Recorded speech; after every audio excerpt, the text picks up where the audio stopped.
किसने हर्ट करा सैमसंग को? अब मैं ऐसे क्यों बोल रहा हूं? क्योंकि भाई इतनी सारी जो नए सैमसंग के फोल्ड की लीक निकल कर आई है, उसमें देखने के बाद ये लग रहा है कि मार्केट के अंदर बेस्ट फोल्ड होगा वो इस बार सैमसंग की तरफ से होने वाला है। अब ये हमने कुछ टाइम पहले देखा था सैमसंग के नए जो फोल्ड 7 की लीक्स हैं, वो देखने में ऐसे लग रही थी कि फोल्ड 6 जैसा ही आएगा, कुछ चेंज नहीं है, कॉपी पेस्ट कर दिया और उस पर कुछ मीम्स भी बनी थी। बट फाइनली जो लीक्स निकल कर आई हैं वो बिल्कुल ही अलग हैं। इवन सैमसंग ऐसी टेक्नोलॉजी भी यूज करने वाला है जो स्मार्टफोन ब्रांड में कोई पहली बार यूज करेगा।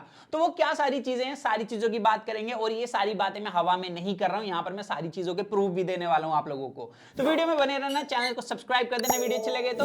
और मेरा नाम है पीयूष, चैनल का नाम है चेक इनबॉक्स। तो वीडियो में बढ़ते हैं सबसे पहले पॉइंट की तरफ कि हमें पता कैसे लगा कि ये इतना खतरनाक फोल्ड होने वाला है। तो देखो, जब भी फोन के लॉन्च डेट पास आती है तो वहां पर क्या है, उसके केसेस की डायमेंशन निकल कर आ जाती है और उस डायमेंशन को देखने के बाद सीधे तौर पर यह पता लगा है कि सैमसंग का फोल्ड 7 फोन वर्ल्ड का सबसे स्लिमेस्ट फोन होगा। जी हां, आप बिल्कुल सही सुन रहे हो। ओप्पो का फोल्ड फोन जो अभी नया आया था फाइंड N5, वो भाई थोड़ा पतला फोन था, काफी उसकी हाइप भी बनी है, मिस्टर ऊज द बॉस वगैरह ने बहुत अच्छे से दिखाया है। उसकी जो थिकनेस थी वो थी 4.2 mm की, वो थी अनफोल्ड करके, और फोल्ड करने के बाद वो 8.9 mm थिक था। अभी सैमसंग का जो फोल्ड फोन है वो अनफोल्ड करने के बाद सिर्फ और सिर्फ 3.9 mm थिक होने वाला है, और फोल्ड करने के बाद उसकी जो थिकनेस है 8.5 टू 8.9 mm होगी। तो वहां पर अभी क्लियरिटी नहीं है, बट डेफिनेटली ये फोल्ड फोन भाई ओप्पो के फोल्ड से काफी पतला होगा। और हमने ओप्पो के फोल्ड में देखा था जो टाइप सी पोर्ट है ना, वो बिल्कुल उसके बराबर ही थिक था। तो यहां पर देखना होगा सैमसंग ने कितना ही पतला कर दिया। ऐसा तो नहीं है टाइप सी पोर्ट उसके भी ऊपर निकल के जा रहा हो। तो भाई ये वाली चीज है। तो यहां पर डेफिनेटली बहुत पतला फोल्ड फोन होने वाला है। एंड यहां पर कैमरा बम बड़ा होगा, क्योंकि रीजन सिंपल सा है, इस बार सैमसंग थोड़ा ज्यादा सीरियस अपने कैमरास को लेकर। अभी तक फोल्ड फोन के अंदर कैमरास का नाम आता था तो सैमसंग को पीछे कर देते थे कि भाई OnePlus के कैमरास अच्छा है या वीवो के कैमरा अच्छा है। हालांकि वीवो का फोल्ड इंडिया के अंदर कोई खरीदता नहीं है, OnePlus का तो भी खरीद लेता है। बट यहां पर सैमसंग थोड़ा सीरियस हुआ इस चीज को लेकर, और सैमसंग ने सोचा फाइनली कि अब हम देंगे कैमरास, हम बताते हैं कैमरास क्या होते हैं। तो इसके अंदर सैमसंग S25 एज और S25 अल्ट्रा का मिक्स कैमरा सेटअप है। यहां पर मेन कैमरा जैसे पहले 50 मेगापिक्सल का होता था, तो अब सैमसंग 200 मेगापिक्सल का बड़ा कैमरा सेंसर साइज फोन के अंदर यूज करने वाला है। इनफैक्ट यहां पर 10 मेगापिक्सल का 3x optical zoom telephoto camera setup होगा और 12 मेगापिक्सल का अल्ट्रा वाइड, वो भी ऑटो फोकस के साथ। इससे पहले जो फोल्ड फोन के अंदर हमें अल्ट्रा वाइड मिलता था उसमें ऑटो फोकस फीचर नहीं था, बट इस बार इसके अंदर ऑटो फोकस मिलने वाले, जिसकी वजह से जो डिटेल होंगी सब्जेक्ट पर वो ज्यादा तगड़ी मिलने वाली है। तो ये वाली एडवांटेज में मिल जाएगी। एंड सिर्फ यहीं तक नहीं टिकती चीज, अभी इसके अंदर भाई काफी और कैमरास में कमाल के फीचर्स ऐड ऑन करे हैं सैमसंग ने। जैसे कि इसके अंदर प्रो विजुअल इंजन डाला है। अब pro visual engine S25 S24 के अंदर भी डाला है, लेकिन अभी उसकी अपडेट नहीं मिली। अपडेट के बाद उसके अंदर भी आ जाएगा। बट यहां पर सुनने में आ रहा है कि इसके अंदर जो आपको प्रो विजुअल इंजन मिलेगा उसकी एडवांटेज क्या होगी वो मैं आपको समझा देता हूं। सबसे पहले वीडियो स्टेबलाइजेशन के लिए काम में आएगा। अगर आप डिजिटली जूम करते हो तो वहां पर पिक्सेलेटेड फोटो नहीं होगी, उसे काफी हद तक ये इंप्रूव कर देंगे प्रोसेसिंग से, और जो भी आप फोटो क्लिक करोगे उसके बेटर कलर्स मिलने वाले हैं। इनफैक्ट यहां पर काफी लीक्स का कहना तो ये भी है कि अगर आप कोई फोटो क्लिक करते हो और जैसे आपको आंखों से कलर दिख रहे हैं वैसे ही फोटो में कलर आप ले सकते हो।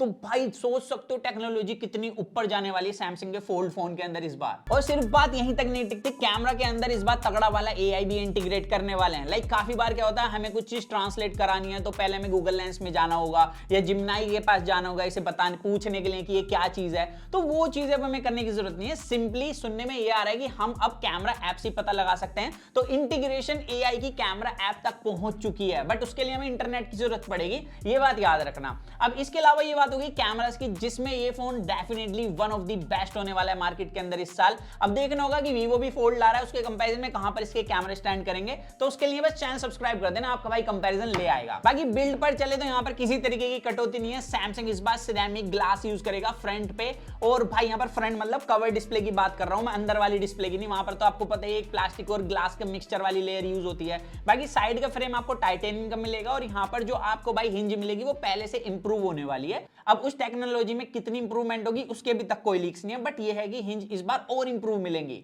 एंड हम सबको पता है कि सैमसंग की हिंज अभी तक की मार्केट के अंदर सबसे सॉलिड हिंज है, वो चीज काफी लोग ऑलरेडी प्रूव कर चुके हैं। इसके अलावा फोन का साइज भी बड़ा हुआ है, जिसकी वजह से जो पहले मेन डिस्प्ले थी 7.6 इंच की थी, तो अब वो बढ़कर 8.2 इंच की हो गई है। और सिर्फ ऐसा नहीं है, इन्होंने सिर्फ डिस्प्ले साइज बढ़ाया है, इनफैक्ट इन्होंने जो रेजोल्यूशन और पिक्सल पर इंच डेंसिटी है वो भी इंक्रीज करी है, जिसकी वजह से जो कंटेंट व्यूइंग एक्सपीरियंस है उसके अंदर जो डिटेल्स हैं वो हमें बेटर मिलेगी। बाकी अभी तक ये कंफर्म नहीं है कि कितने निट्स की आपको पीक ब्राइटनेस मिलेगी, और ये भी कंफर्म नहीं है जो अंडर डिस्प्ले कैमरा सेटअप मिलने वाला है 10 मेगापिक्सल का, उसमें कितनी इन्होंने इंप्रूवमेंट करी है, तो उसकी अभी तक कोई भी क्लियरिटी नहीं है। जैसी आ जाएगी हम आपको बता देंगे, बस आप हमें ट्विटर और इंस्टाग्राम पर फॉलो कर लेना।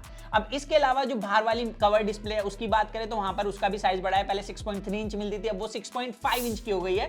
और यहां पर जैसे मैंने बताया पहले विक्टस 2 ग्लास मिलता था, अब सिरेमिक ग्लास मिलेगा जो ज्यादा ड्यूरेबल है विक्टस के कंपैरिजन में, और ये सेम ग्लास इन्होंने अभी अपने Samsung S25 एज के अंदर भी यूज करा था। बाकी यहां पर एंटी रिफ्लेक्टिंग कोटिंग अंदर वाली डिस्प्ले पे आपको मिलने वाली है, just like Samsung S25 ultra. और सुनने में ये भी आ रहा है कि इस फोन के अंदर इस बार आपको और भी कम क्रीज मिलने वाली है, हालांकि इन्होंने लास्ट जनरेशन में ही काफी कम कर दी थी, तो इसके अंदर और भी कम होगी। अब मुझे लग रहा है इन फ्यूचर जैसे कि फोल्ड फोन आएंगे तो उसके अंदर क्रीज खत्म ही कर देंगे ये लोग, तो ये वाली चीज बढ़िया है। बाकी इसके अंदर जो ताकत है वो स्नैपड्रैगन 8 Elite 2 की मिलेगी, ऐसा लीक्स एंड रूमर्स कह रहे हैं। अब हमने उसकी अभी स्पेसिफिकेशन नहीं देखी कि कितना पावरफुल है, उस पर भी हम एक डेडिकेटेड वीडियो बना देंगे 8 Elite से कंपेयर करके, अगर आपको चाहिए कमेंट्स में जरूर बता देना।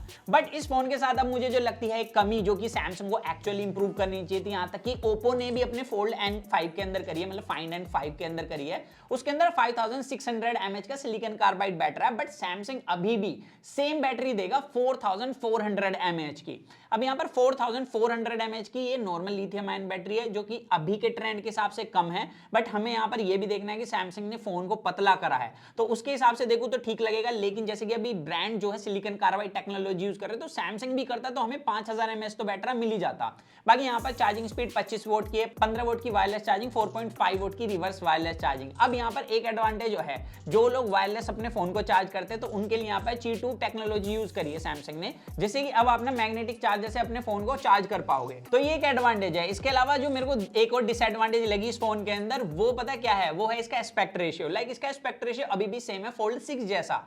अब यहां पर मैं ऐसा क्यों कह रहा हूं, क्योंकि देखो जब आप कवर डिस्प्ले यूज करते हो तो ना वहां पर एडवांटेज ले जाते हैं वीवो का फोन या ओप्पो का फोल्ड फोन, क्योंकि वो बाहर से एक नॉर्मल फोन की तरह फील होते हैं, लेकिन यहां पर जो वो है ना विड्थ है फोन की, वो कवर डिस्प्ले की थोड़ी कम हो जाती है, जिसकी वजह से यूज करने में उतना मजा नहीं आता जितना उनके अंदर आता है। हालांकि देखो सॉफ्टवेयर एक्सपीरियंस वगैरह जो प्रीमियम मिलता है वो सैमसंग के फोन के अंदर ही मिलता है, इस बात में कोई दो राय नहीं है, लेकिन लीक्स के अकॉर्डिंग अभी भी हमें सेम एस्पेक्ट रेशियो मिलेगा, जो अगेन मेरे को एक छोटी सी प्रॉब्लम लगती है इस फोन के साथ। बाकी आप बताना आपको कैसा लग रहा है सैमसंग का नया फोल्ड 7 फोन। मेरे हिसाब से one of the best fold होने वाला है इंडस्ट्री के अंदर, और जो जो टेक्नोलॉजी लाने वाला है वो तो भाई खतरनाक होने ही वाली है। कौन कहता सैमसंग इनोवेशन नहीं कर रहा, भाई सैमसंग को हर्ट कर दिया लोगों ने, तो इनोवेशन अब तगड़ी होगी। और एक चीज और बता दूं, सैमसंग अपना ट्रिपल फोल्ड फोन भी लॉन्च करेगा, अभी इसके साथ नहीं करेगा, वो इसी साल करेगा, लेकिन इंडिया के अंदर एक्सक्लूसिव नहीं होगा, ना ही वो इंडिया के अंदर आएगा। वो क्या करेंगे, एक तो कोरिया के अंदर लॉन्च करेंगे और दूसरा वो चाइना के अंदर आएगा, तो वो दो मार्केट के लिए ट्रिपल फोल्ड फोन लॉन्च करने वाले हैं। तो ये लीक्स एंड रूमर से निकल कर आए हैं अभी तक। वैसे ट्रिपल फोल्ड फोन की अगर आपको वीडियो चाहिए तो आप हमें बता सकते हैं, हम चाइना से अरेंज कर लेंगे आप लोगों के लिए।